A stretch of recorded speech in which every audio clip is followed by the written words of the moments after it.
7 Steps to Planning a Beautiful Garden Landscape Design. Best 50 Garden Landscaping Ideas. Just keep watching.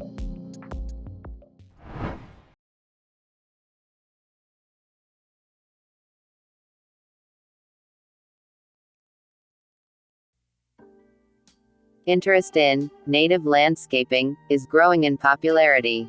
This time of year, homeowners and businesses contemplate what they would like their landscape to look like. They desire a garden that captures the essence of the prairie, a landscape that creates a sense of place. Nature gives us such a good model to follow. The diversity and resiliency of native wildflowers and grasses is amazing.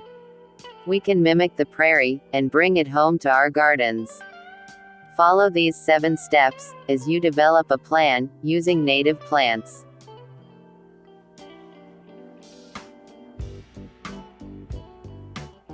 Plants should match your site. This is the most important element in developing a successful landscape.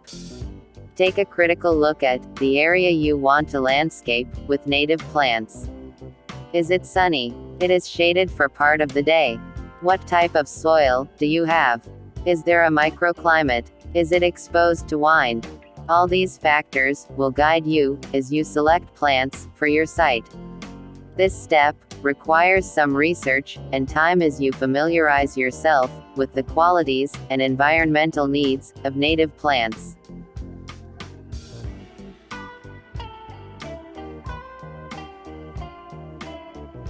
A succession of bloom. There are no wave petunias in the prairie. If you visit a prairie landscape, like the Kanza Prairie, every 2 to 3 weeks, throughout the year, you will observe plants beginning to bloom, in full bloom, or going out of bloom. That is how you need to design your native landscape. Include plants that bloom in every season of the year, and then strategically add grasses for movement and texture in the winter months. Again, take time to acquaint yourself with the life cycles of wildflowers and grasses.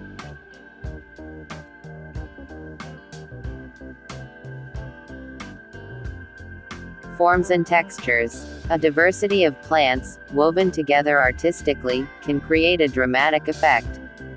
Pay attention to the various shapes, textures, and colors present in the prairie. Notice how the plants look year-round, not just when they are in bloom.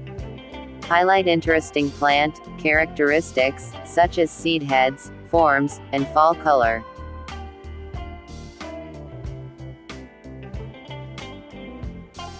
Interesting lines. Rock edging, or a clean line, along your display bed and lawn, can add visual interest. It can also lead you through your garden. Interesting lines lead our eyes, and makes you want to see what is around the corner.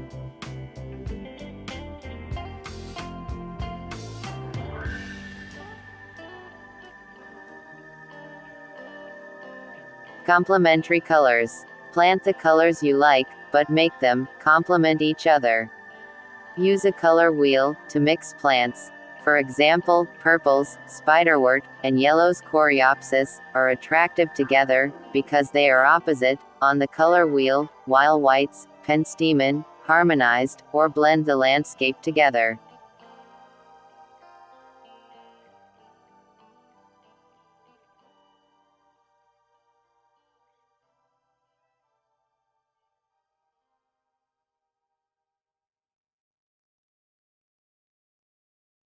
Intentional plant height. Are there areas that need screening? Is there an opportunity to layer plants from shortest to tallest as a foundation planting? Is it an island bed that has taller plants in the center, with shorter wildflowers and grasses radiating to the edges? Keep plants in scale by not planting wildflowers that are taller than half the bed width. For example, if your bed is 6 feet wide, only plants that are 3 feet tall will keep the display in scale. You would not want to plant a compass plant.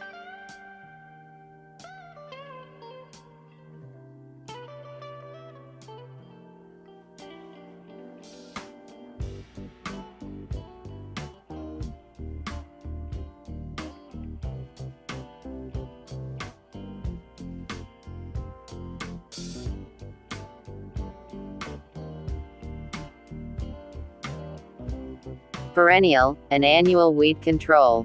I have made this mistake too often. In a rush to plant, I don't get problem weeds, like bindweed and Bermuda grass, under control before planting. I am still fighting this issue to this day, in some of these landscape settings. However, when I take the time to properly eradicate these weeds, the overall success of the garden and work to maintain it long-term greatly increase. A little work at the beginning will save you many headaches down the road.